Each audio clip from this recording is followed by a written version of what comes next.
는 우리가 빌립보서 강해로 1년 동안 우리가 함께 말씀을 나누었습니다. 4장밖에 안 되는데 쪼개고 해서 여기까지 왔습니다. 물론 중간에 우리 여러 가지 시리즈 말씀을 나누기도 했지만 어쨌든 1년의 메인으로 저희가 빌립보서 말씀을 함께 상고해 보았습니다. 오늘이 그 마지막 시간입니다. 엄밀하게 말씀드리면 제가 특밤 때 제 말씀의 본문이 빌립보서라서요. 그때 한 번 더 강의를 하겠지만 그러나 내용적으로는 오늘이 마지막으로 드려지는 말씀이다 생각이 들어집니다. 여러분 본인에게 스스로에게 한번 반문을 한번 해보십시오. 질문을 한번 해보십시오. 나는 과연 믿음으로 제대로 살아가고 있는가? 그리고 2023년 나는 믿음으로 제대로 살아왔는가? 여러분 스스로에게 한번 질문을 한번 해보십시오. 어떤 마음이 드십니까? 여러분 믿음으로 제대로 사는가에 대한 실제적이고 구체적인 검증의 틀이 여러 가지 있을 수 있습니다. 그런데 그 대표적인 것이 무엇이냐면 내가 하나님 앞에서 물질을 어떻게 사용하는가라는 것입니다. 물질을 어떻게 사용하고 있는가. 여러분 재물을 얻는 과정에 우리의 수고와 땀이 들어가 있습니다. 그래서 사람들은 돈을 버는 주체가 나라고 생각을 합니다. 어찌 보면 이게 틀린 게 아닙니다. 이것도 일면 맞는 이야기입니다. 여러분 어떤 사람이 수고와 땀 흘리지 않고 돈을 벌 수가 있겠습니까? 그러니까 이 우리의 재정에는요, 우리의 돈에는 다 수고와 땀이 들어가 있는 겁니다. 그러나 우리가 믿음의 눈으로 바라볼 때 재물의 참 주인이 하나님이심을 믿는다면 우리에게 주어진 재물이 우리의 수고와 노력의 결과물 정도가 아니라 하나님이 주신 것이라는 믿음의 고백이 있어야 한다는 거예요. 아멘이십니까? 여러분 그래서 우리는요, 우리에게 주어진 모든 것을 은혜라는 단어로 다 풀어냅니다. 우리에게 생명을 주신 것도 하나님의 은혜입니다. 우리에게 시간을 주신 것도 하나님의 은혜입니다. 하나님이 우리에게 물질을 주신 것도 하나님의 은혜입니다. 내 거라고 움켜쥐는 게 아니라 다 하나님의 은혜입니다라고 우리는 다 나에게 주어진 것들을 해석하는 겁니다. 왜냐하면요, 하나님이 닫으시면 열 자가 없습니다. 하나님이 여시면요 닫을 자가 없습니다. 그러니까요 모든 것의 주인이 하나님이십니다라고 고백하게 되어지는 겁니다. 하나님께서 우리 가운데 무언가를 주실 때는요 반드시 그 안에 의도와 목적이 있는 거예요. 아무런 하나님이 생각 없이 무언가를 주시지 않습니다. 주신 것 안에는 하나님의 의도와 목적이 있습니다. 우리는 우리의 수중에 재물이 들어오면, 돈이 들어오면요 하나님이 주신 재물의 목적과 의도에 초점과 우리의 관심을 가지는 것이 아니라 이 주어진 재물에 우리의 마음과 관심이 더 많이 가는 경우가 있습니다. 그러면 어떻습니까? 나의 수중에 들어온 이 물질은요, 재물은요, 이 돈은요, 이거는 하나님이 주신 은혜거든요, 복이거든요. 그런데 하나님이 주신 의도와 목적을 바라보는 것이 아니라 주어진 돈에만, 물질에만 우리의 마음이 빼앗겨 있다면 이건 더 이상 이 돈은요 축복이 아니라 저주가 되는 겁니다. 여러분 우리는 이 땅에서 우리는 물질이 필요합니다. 그 물질을 더 소유하기 위해서 우리는 땀 흘리고 열심히 살아갑니다. 그 물질 때문에 웃기도 하고 울기도 합니다. 그런데 이 물질을 주신 하나님의 의도, 목적, 여러분 그것이 무엇이냐는 거죠. 여러분 그것을 통해서 하나님을 보기를 원하신다라는 거예요.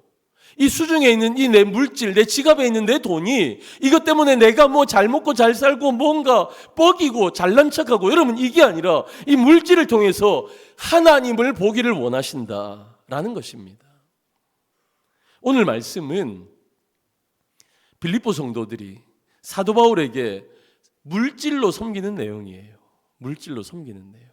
저는 오늘 이 말씀을 통해서 여러분 성도의 바른 물질관이 무엇인가 라는 것을 오늘 몇 가지로 저와 여러분들이 한번 상고해 보았으면 좋겠습니다.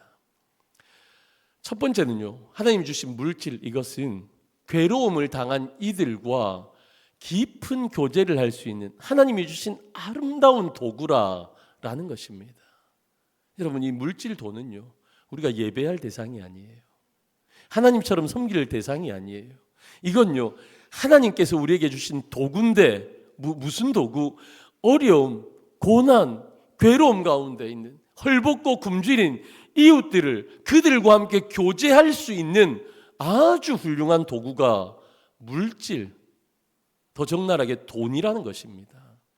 14절에 사도 바울은 이렇게 말씀하십니다. 너희가 내 괴로움에 함께 참여하였으니 잘하였도다. 그렇게 말씀하십니다. 여러분, 여기 말씀해 보시면 괴로움이라는 단어가 나와요.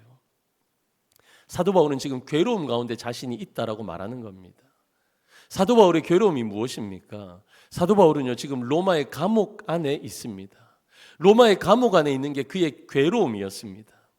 사도 바울이 어떤 사람입니까? 사도 바울은요, 하나님께서 선택하고 보내신 사도였어요. 하나님의 선택으로 된 그리스도의 종이었습니다. 보통 사람들과의 믿음과는 다른 대단한 믿음을 소유한 사람이 사도 바울, 전 인생, 전 인격을 하나님 앞에 내어드렸던 사람이 사도 바울입니다. 그런데 그런 사도 바울도 우리와 같은 육체를 가지고 있어요. 그래서 배고프면 배고픈 걸 느끼는 사람입니다. 추우면 추운 걸 아는 사람입니다. 추운데 은혜로 믿음으로 나는 춥지 않다, 그런 사람이 아니에요. 아프고 외롭고 고통스러우면 그것을요, 저와 여러분들처럼 똑같이 느끼는 사람이 사도 바울이었습니다. 그런데 사도 바울은요, 지금 그런 괴로움 가운데 있는 거예요. 그런데 빌립보 교회는 괴로워하는 사도 바울과 무엇을 했냐면 교제를 했습니다. 여러분, 오늘 말씀에 참여라는 단어가 나와요. 참여한다. 여러분, 이 참여한다는 단어 앞에 2라는 숫자가 있어요. 이게 뭐냐면 성경의 관주라는 건데, 이 단어를 조금 더 해석해 주는 겁니다. 성경의 맨 밑에 가면 2라는 숫자가 뭐라고 표현되어 있냐면 교제라는 단어로 나와 있어요. 여러분, 그래서 이 참여한다라는 단어의 헬라어는 제가 읽기도 어려워요. 쉰 코이노네 산테스라는 단어예요. 그러니까 이 단어, 참여한다라는 단어는 헬라어의 두 단어가 합성된 거예요. 쉰이라는 단어, 함께라는 단어와 여러분 잘 아시는 코이노니아, 뭐죠? 교제하는 것. 그러니까 이 참여한다라는 이 단어는요, 함께 교제한다라는 뜻이 있는 겁니다. 지금 빌립보 성도들은 감옥 안에 있는, 괴로움 가운데 있는 사도 바울과 함께 교제하고 있는 겁니다.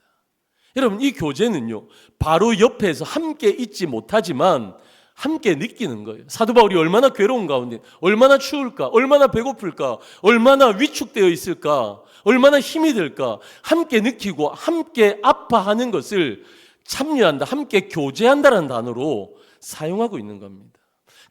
그러니까 참여한다라는 건요, 그의 입장을 나의 입장으로 바꾸어서 생각할 줄 안다. 빌립보 성도들은 지금 사도 바울과 그런 깊은 내적인 교제를 하고 있는 겁니다. 사랑하는 성도 여러분, 진짜 교제가 뭡니까? 진짜 교제의 첫 번째는요, 마음을 나누는 거예요. 우리의 마음을 서로 나누는 거예요. 뭔가 물질이 오가고 이것도 중요하지만 제일 처음에는요, 마음을 서로 알아주는 것. 그래서 함께 우는 겁니다. 함께 웃는 겁니다. 2024년도에 우리 표가 우리는 하늘 가족입니다로 정했습니다. 송구 영신 예배 때도, 다음 주에도, 그 다음에도 1년 동안 제가 저 말씀을 계속 풀어서 말씀을 드릴 겁니다. 함께 울고 함께 웃는 겁니다. 우리는 천국 가족은요, 기쁜 일이 있으면 함께 웃어주고 축하해 주는 겁니다. 여러분, 진짜 좋은 일이 있을 때 가족이 드러납니다. 진짜 친구가 드러납니다. 여러분, 진짜 좋은 일이 나에게 있어 보면요, 여러분, 어떤 사람은 마지못해 축하해요 하는 사람이 있고, 어떤 사람은 진짜로 축하하는 사람이 있습니다. 어떤 사람은 시기가 나서 그 말을 하지도 못하는 사람도 있어요. 기쁜 일이 있으면 함께 웃어주고 축하해 주는 겁니다. 슬픈 일이 있으면 위로하고 함께 울어주며 슬픔을 나누는 거예요. 여러분, 잘 아시는 것처럼 우리 12월 달에 얼마나 많은 장례가 있었습니까? 여러분, 그 장례 때 제가 보니까요, 우리 사랑하는 성도님들이 대단히 훌륭하세요. 어려움을 당한, 부모님을 먼저 떠나보낸 우리 믿음의 형제 자매들에게 손을 잡고 믿음으로 이겨냅시다. 진짜 함께 울어주는 우리 성도님들 보면서 우리 중동교회 성도님들 진짜 따봉이다, 짱이다. 진짜 그러세요, 우리 성도님들이. 느꼈습니다. 여러분, 사랑의 교제, 이 함께 깊은 교제를 한다는 건 돈 몇 푼 지어주는 그게 아니에요. 그런 것으로 착각하면 안 됩니다. 빌립보 교인들은 바울이 감옥 안에서 당하는 고통을 나의 고통으로 받아들였습니다. 바울만 아픈 게 아니라, 바울만 추운 게 아니라, 바울만 위축되고 그렇게 아파하는 것이 아니라 우리도 동일하게 그렇게 아픕니다 라고 고백하며 교제한 겁니다. 바울이 감옥에서 받은 신령한 기쁨에도 바울이 기쁘면 우리도 함께 기쁩니다. 그렇게 동참했던 겁니다. 그래서 은혜에도 동참했고 고난에도 동참하고, 그래서 사도 바울은요, 이것에 대해서 감사하는 표현을 오늘 본문에 말씀하고 있는 것입니다. 함께 교제하는 이 일에 빌립보 성도들은요, 처음에는 마음을 담았는데 그 마음을 담아서 물질로 참여하게 됩니다.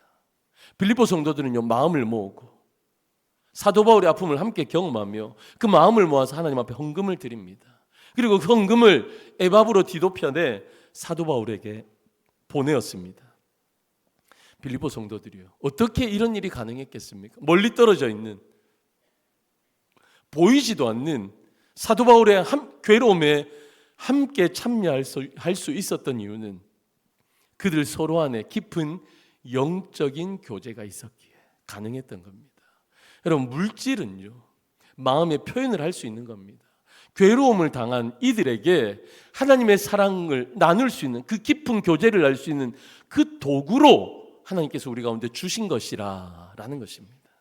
두 번째입니다.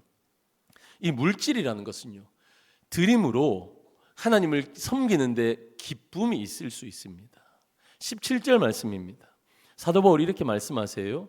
내가 선물을 구함이 아니요 오직 너희에게 유익하도록 풍성한 열매를 구함이라. 할렐루야. 여러분, 사도 바울이요, 내가 선물을 구하는 것이 아니라 말합니다.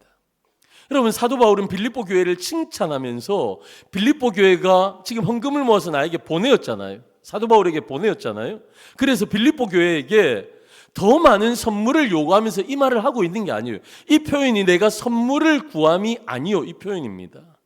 그러면 바울이 빌립보 교회의 선물에 대해서 감사하는 이유가 뭡니까? 그건 자신이 아니라 성도들, 사도 바울은 자나깨나 일어나나 앉으나 성도들을 생각하는 겁니다.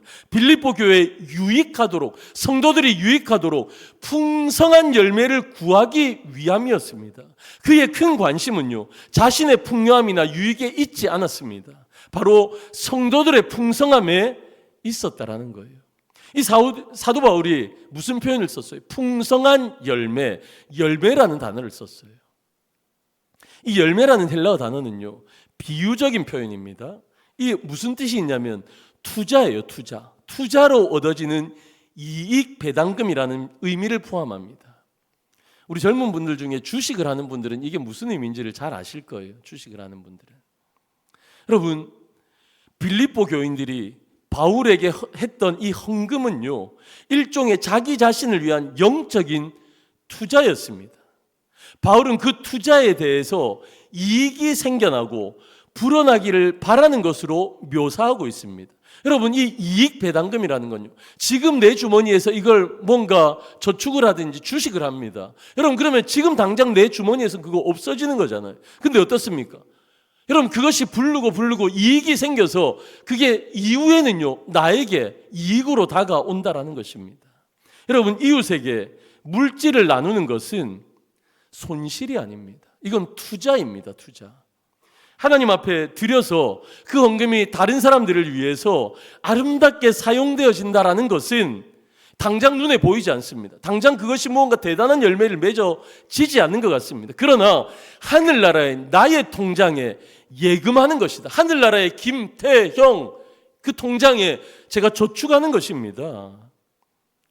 여러분, 잠언 11장 24절에서는요, 흩어 구제하여도 더욱 부하게 되는 일이 있나니 과도히 아껴도 가난하게 될 뿐이니라 말씀하십니다.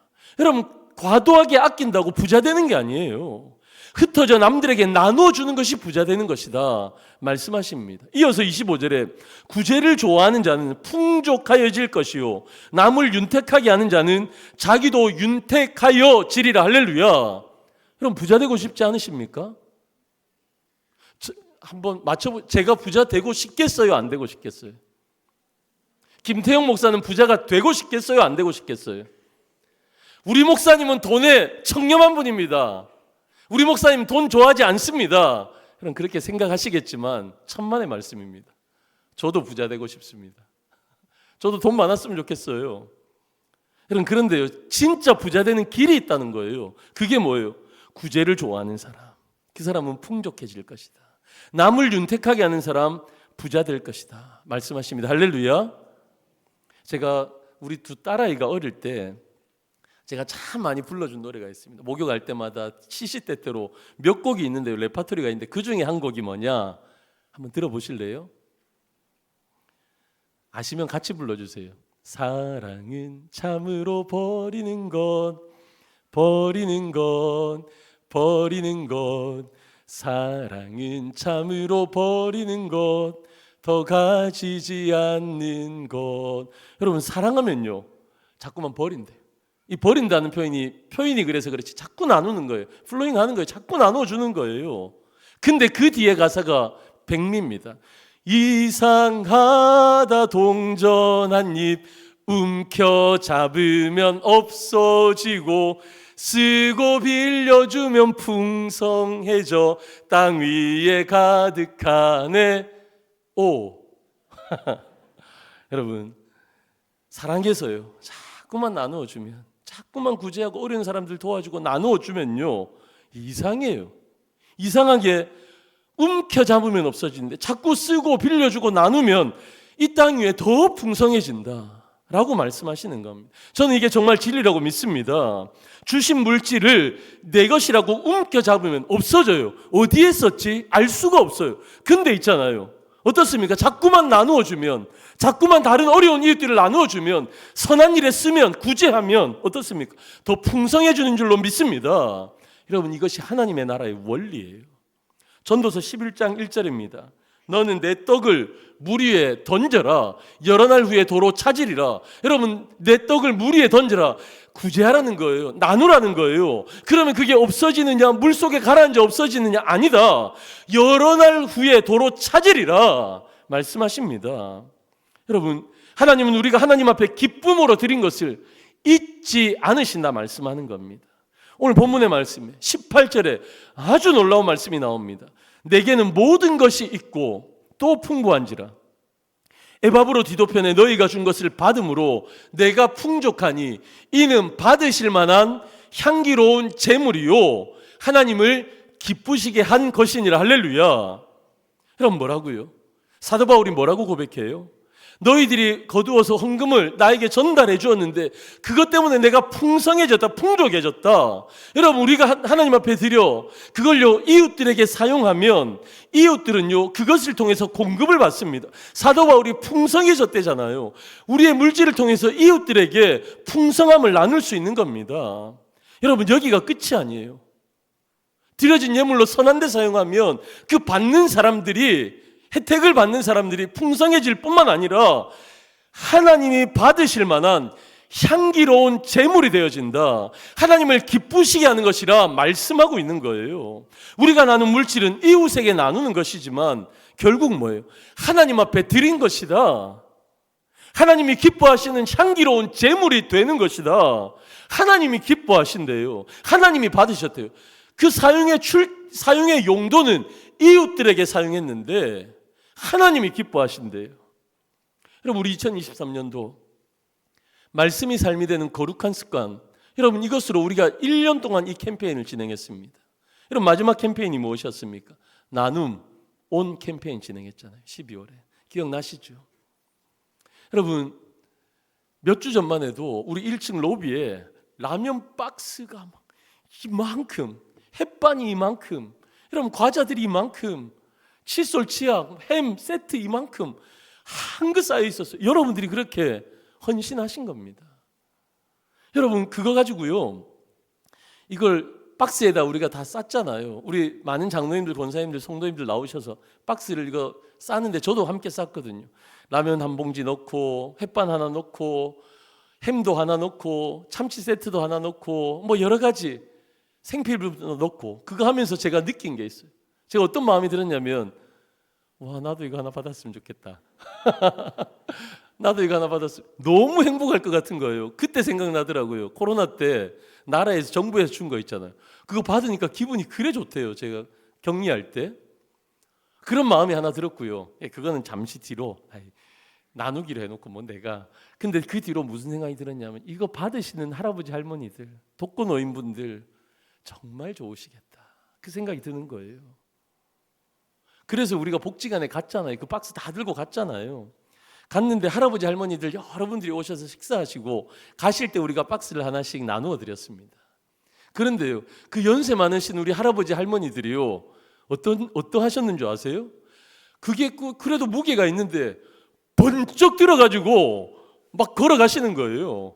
그러면서 발걸음이요, 사뿐 사뿐 사뿐 사뿐 얼마나 좋아하시는지 엉덩이 춤추시는 것 같았어요. 그 어르신들이요, 우리 성도님들에게 아주 깊이 인사하시더라고요. 정말 고맙다고, 오래 사니까 이렇게 기쁜 날도 있다고 그 어르신들이 그러시는 거예요.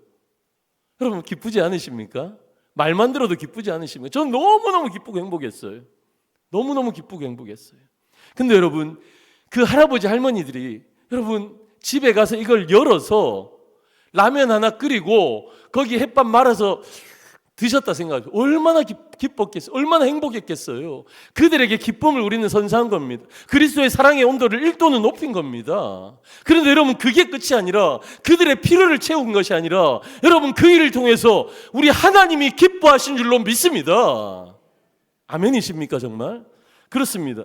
여러분 바울은 이 헌금의 의미를 하나님이 받으실 만한 향기로운 제물이라고 표현하고 있습니다.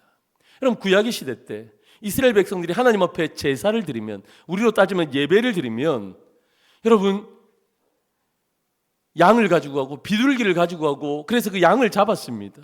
그래서 고기 굽는 냄새와 그 위에 부은 포도주 향기가 하나님 앞에 올라갑니다. 하나님께서 고기 굽는 냄새가 좋으셔서 이런 방법을 선택하셨겠어요?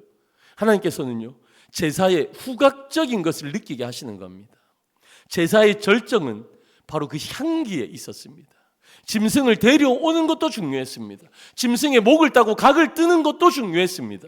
그래서 짐승을 죽여서 그것을 번제단 위에 올려서 태우는 것도 중요했습니다. 그런데 정말 클라이막스, 가장 절정은 불에 타면서, 이 양이 불에 타면서 하나님 앞에 올려드리는 그 냄새가, 포도주를 부어서 올려드리는 그 냄새가 제사의 절정이었다는 겁니다. 사도 바울이 지금 그 표현을 하고 있는 거예요. 바울은 헌금이 바로 그 향기라라고 말씀하고 있는 겁니다. 헌금이라는 것은, 저와 여러분들이 하나님 앞에 드리는 헌금은요 누군가를 도와주려고 하는 것이 아닙니다. 여러분 그 의미도 있지만 더 나아가서 하나님을 기쁘시게 하는 향기로운 그 냄새가 되어진다는 것입니다. 하나님이 기뻐하시는 것, 여러분 그런 거예요. 강제로 되어지는 것이 아닙니다. 가장 아름다운 신앙생활의 절정의 표현이 하나님 앞에 드려지는 삶이라는 것입니다. 19절입니다. 나의 하나님이 그리스도 예수 안에서 영광 가운데 그 풍성한 대로 너희 모든 쓸 것을 채우시리라. 할렐루야. 전 이 말씀이 너무 좋아요. 이 말씀이 정말 좋습니다. 여러분 그래서 이 말씀의 뜻이 무엇인지 제가 여러 주석도 여러 책들도 참조해 보았습니다. 예수 안에 있다라는 의미가 무엇인가? 영광 가운데 쓸 것을 채우신다라는 의미가 무엇인가? 저에게 이 말씀이 왜 각별하냐면요, 제가 32살에 강도사 때 남한국으로 유학을 갔습니다. 유학을 가기 전에 오늘 우리 송구영 신예배 때 말씀 카드 나눔 하잖아요. 그때 어떤 교회를 가서 제가 그 말씀 나눔 카드를 받았어요. 근데 그 말씀이 이 말씀이었어요. 영광 가운데 풍성하게 채우신 하나님. 제가 부자는 아니에요. 그런데 그 시절부터 지금까지 대단한 부자는 아니라서 대단한 아파트 차도 없고 재산도 없지만, 그러나 하나님께서 늘 먹을 만큼은 충족하게 채우셨어요. 내 먹을 것, 우리 가정이 먹고 사는 것뿐만 아니라 그래도 조금은 나눌 수 있도록 하나님께서 늘 채워주셨어요. 그래서 남아공에서 흑인들을 섬기면서도 그 아이들에게 늘 먹을 것을 공급할 수 있도록 하나님께서 채워주셨어요. 저에게 각별한 의미가 있는 말씀이에요. 그래서 이게 무슨 의미일까? 여러 책들을 참조해 보았는데 단순하게 생각하기로 했어요. 성경 말씀 그 자체로 전 이렇게 이 말씀을 해석해 보았습니다. 사도 바울은요 빌립보 교회 헌신을 통해 헌금을 받았습니다. 여러분, 그래서 그것으로 인해서 그는 마음이 따뜻하고 부유해졌습니다. 그러니까 사도 바울이요, 성도들을 얼마나 사랑하는 목회자였어요. 그러니까 성도들에게 무언가 더 본인은 나누고 싶었어요. 그런데 사도 바울은 가난한 사람이었습니다. 그의 환경은 어땠습니까? 감옥 안에 있었습니다. 그래서 성도들에게 무언가 감사의 표현을 물질로 무언가를 할 수가 없었어요. 그런데 그가 믿는 것이 있었습니다. 우리 하나님은 어떤 하나님? 풍성하신 하나님. 우리 하나님은 풍성하신 하나님이시기 때문에 남을 선대하고 어려운 자들을 도와주는 하나님의 백성들에게 하나님은 반드시 갚아 주실 것이다. 할렐루야. 그 믿음이 있었어요. 여러분, 사도 바울의 믿음은요, 물질은 필요하면 하나님이 주신다라는 확신이 있었어요. 내 주머니에 지금 물질이 없고 내가 나눌 만한 것이 없지만 물질의 주인이 하나님이셔서 하나님이 필요한 곳에 아름답게 공급하실 것이다. 빌립보 성도들에게 갚아주실 것이다. 더 풍성하게 영광 가운데 채우실 것이다 라는 확신이 여러분 사도 바울 가운데 있었던 겁니다. 사랑하는 성도 여러분, 저는 이 확신이, 사도 바울의 확신이 저와 여러분 가운데 있기를 주님의 이름으로 간절히 축원합니다. 여러분, 그러면요, 이런 확신이 있는 사람들에게 선행되어져야 될 것이 있습니다. 일단 우리가 하나님 앞에서 물질로 인해서 채우심을 기대한다면, 하나님이 채워주실 것을 기대한다면 지금 우리에게 있는 물질을 잘 사용해야 됩니다. 여러분, 그 물질이 많을 수도 있고 적을 수도 있습니다. 과부의 두렙돈처럼 그냥 생활비 쓰는 정도도 힘들어하는 성도님들도 계십니다. 여러분, 그거는 상황과 형편이 우리 가운데 다 다릅니다. 그런데 우리가 동일한 한 가지 우리의 정체성은요, 우리는 청직이라는 사실입니다. 청직이. 우리는 하나님의 종이에요. 어떤 종입니까? 주인 대신 하나님께서 우리에게 잠깐 물질을 맡겨주신 거예요. 주인 되신 하나님이 청직인 우리에게 잠깐 이 물질을 맡겨주신 이유가 무엇입니까? 바로 그 돈을 선용하라. 청지기로서, 너 거 아니고 내 거잖아. 그러니까 청지기로서 나를 대신해서, 주인을 대신해서 사명을 감당하라. 하나님이 기뻐하신 대로 이 재물을 사용하라 말씀하시는 겁니다. 그런데 청지기인 우리가 어떻습니까? 우리 수중에 돈이 들어오잖아요. 재물이 생기잖아요.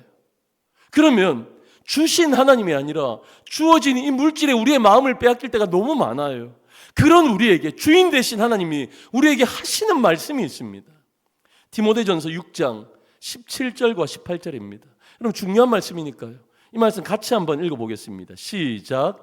내가 이 세대에서 부한 자들을 명하여 마음을 높이지 말고 정함이 없는 재물에 소망을 두지 말고 오직 우리에게 모든 것을 후히 주사 누리게 하시는 하나님께 두며 선을 행하고 선한 사업을 많이 하고 나누어 주기를 좋아하며 너그러운 자가 되게 하라. 할렐루야. 여러분, 이 말씀에 우리 하나님 뭐라고 말씀하십니까? 여러분, 우리에게 있는 이 재물에, 이 돈에 우리의 마음과 소망을 여기 두지 말라 말씀하십니다. 여러분, 어떻게 보면요, 우리가 살아가면서 제일 어려운 말씀을 하시는 거예요. 이 물질에 우리의 소망과 우리의 마음을 두지 말라. 어디에 소망을 두어야 된다고요? 이 재물을 우리에게 후히 주시고 그것을 누리게 하시는 이 재물의 주인 대신, 돈의 주인 대신 하나님께 우리의 소망을 두라, 우리의 마음을 두라 말씀하십니다. 그래서 이것을요, 어떻게 사용하라? 선을 행하라. 하나님이 주신 재물로 인해서 선을 행하라. 선한 사업을 많이 하라. 나누어 주기를 좋아하며 즐겨하라. 너그러운 자가 되라 말씀하시는 겁니다. 우리가 어떻게 이 재물에 너그러울 수 있습니까? 인색하고 옹졸하지 않을 수 있습니까? 이 재물에 너그러울 수 있습니까? 이 재물의 주인이 하나님이시라는 믿음의 고백이 있으면 나는 그 주인 앞에 쓰임받는 청지기일 뿐이다. 이거 내 거 아니야 라는 강력한 인식이 우리 가운데 있으면 주어진 돈에 우리의 소망을 삼지 않는다라는 것입니다. 사랑하는 성도 여러분, 저는 우리 성도님들이 정말 부자 되었으면 좋겠습니다. 성경에 어디에 가난하게 살라고 하시는 말씀이 있습니까? 아닙니다. 하나님은요, 때로는 우리에게 부라는 풍성한 물질의 은혜를 주실 때 있습니다. 저는 우리 성도님들이, 그리고 우리의 자녀들, 우리의 차세대, 다음 세대가 부자 되었으면 좋겠습니다. 할렐루야. 그런데요, 중요한 것은 그때에 잘 사용해야죠. 재물을 잘 흘려보내야죠. 비록 부자 아니고 가진 건 많이 없어도 잘 흘려보내는 것, 이게 청지기입니다. 내 손으로 벌었다고 내 것이라고 착각하지 마십시오. 우리의 신앙의 진정성은 처음에도 말씀드린 것처럼 우리의 지갑이 어느 곳을 향해 있느냐에 있습니다. 우리가 물질을 어떻게 대하는지를 보면 우리의 신앙의 진정성이 드러나 있는 겁니다. 주신 물질을 나를 위해서 움켜잡지 마십시오. 여러분들에게 주어진 시간을, 여러분들에게 주어진 삶을 내 것이라고 움켜잡지 마십시오. 내가 즐거운 대로, 내가 행복한 대로 살아가는 것이 아닙니다. 나를 위해서 쌓아두지 마십시오. 여러분, 하나님 앞에 드리는 헌금을 아까워하지 마십시오. 이웃을 향해 나누는 것을 아까워하지 마십시오. 하나님을 향해서 드리고 이웃을 향해 나누는 우리의 모든 재정을 하나님이 기뻐 받으시는 줄로 믿습니다. 그럼 마지막으로 하나만 더 말씀드릴게요. 19절 말씀입니다. 나의 하나님이 그리스도 예수 안에서 그 풍성한 대로 너희 모든 쓸 것을 채우시리라. 할렐루야. 여러분, 이 은혜가 우리 모두 가운데 있기를 주님의 이름으로 간절히 축원합니다. 여러분, 언제 우리가 주신 물질을 기쁨으로 나눌 수 있습니까? 언제 우리가 하나님 앞에 드림을 자원하여 기쁨으로 드릴 수 있습니까? 그렇게 드렸을 때 풍성함으로 우리 가운데 채우시는 분은 도대체 누구이십니까? 나의 하나님이, 할렐루야, 하나님이 나의 하나님이 되실 때입니다. 하나님이 나의 하나님이 되실 때, 나의 하나님이시라면요, 하나님이 나의 하나님이시라면 하나님 앞에 드리고 이웃을 향해서 나누고 전혀 아깝지 않습니다. 하나님이 나의 하나님이신데요, 그 하나님이 나의 하나님이 되셔서 나누고 베풀면 더 풍성하게 채우시는 분이 나의 하나님이신데, 그 나의 하나님이 물질의 주인, 우리의 삶의 주인 되시는데요, 그 하나님은 어떤 하나님이십니까? 나의 하나님 어떤 하나님이십니까? 우리 하나님은요, 전부를 주셨습니다. 저와 여러분들에게 전부를 주셨습니다. 아끼지 않으셨습니다. 하늘 보좌를 버리시고 이 땅 가운데 생명을 주기 위해서 아버지 하나님은 아들 하나님을 내어주셨고, 아들 하나님은 당신의 생명을 내어주셔서 전부를 주셔서 우리에게 영원한 생명을 주셨지 않습니까? 여러분, 그 하나님이 나의 하나님이 되신다면 여러분 어떻게 살아가겠습니까? 주신 것을 나의 것이라고 움켜잡겠습니까? 여러분들의 젊음을, 여러분들의 시간을, 여러분들의 물질을, 여러분들의 전 삶을 나의 것이라고 움켜잡고 있겠습니까? 그러지 않습니다. 하나님이 나의 하나님 되시니 전부를 주신 하나님의 사랑이 있기에 우리는 기쁨으로 자원하여 하나님 앞에 전부를 드릴 수 있는 것입니다. 우리에게 주신 시간도, 우리에게 주신 물질도, 우리에게 주신 재능도 기쁨으로 내 전 삶을 내 것이 아니라 하나님의 것입니다 고백하며 드릴 수 있는 것입니다. 사랑하는 성도 여러분, 빌립보서를 마무리합니다. 2023년도 마무리합니다. 여러분, 빌립보서는요, 옥중에서도 기쁨을 외쳤던 복음이었습니다. 옥중에서도 기쁨을 외쳤던 사도 바울. 그 기쁨은요, 상황과 환경의 문제가 아니었습니다. 상황이 좋아서 기뻐한 것 아니었습니다. 왜요? 하나님이 나의 하나님 되시니까. 그러니까요, 옥중에서도 그는 기쁨을 외쳤습니다. 그 풍성한 사랑을 빌립보 성도들에게 받고 나서도 하나님이 나의 하나님 되시니까, 그래서 성도들을 축복하는 그는 목회자로 살아갈 수 있었던 것입니다. 사랑하는 성도 여러분, 입술로 고백하는 나의 하나님 넘어섰으면 좋겠습니다. 여러분, 요즘은요, 돈이 우상이 되었습니다. 우리는 다 돈돈하면서, 아닌 척하면서 돈돈하면서 살아가는 세상 속에 우리는 살아갑니다. 그것이 세상의 사조입니다. 사단이 잡고 있는 그의 전략입니다. 그런데 여러분, 이럴 때일수록 아닙니다. 하나님, 물질의 주인은 하나님이십니다. 믿음으로 고백하시기를 주님의 이름으로 축원합니다. 여러분, 여기에서 이 본문에서 물질에 대한 말씀이 나와서 그렇지, 더 깊은 것은요, 여러분들이 시간도 물질도 우리의 전삼도 내 생명까지도 주인은 하나님이십니다 고백하며 하나님 앞에 영광 올려드리는, 그래서 우리의 귀한 헌신을 통해서 이 땅 가운데 존귀하신 하나님의 나라가 세워지는 일에 하나님의 동력자로 쓰임받으시는 저와 여러분, 우리 중동의 모든 성도님들 되시기를 주님의 이름으로 간절히 축원합니다. 아멘.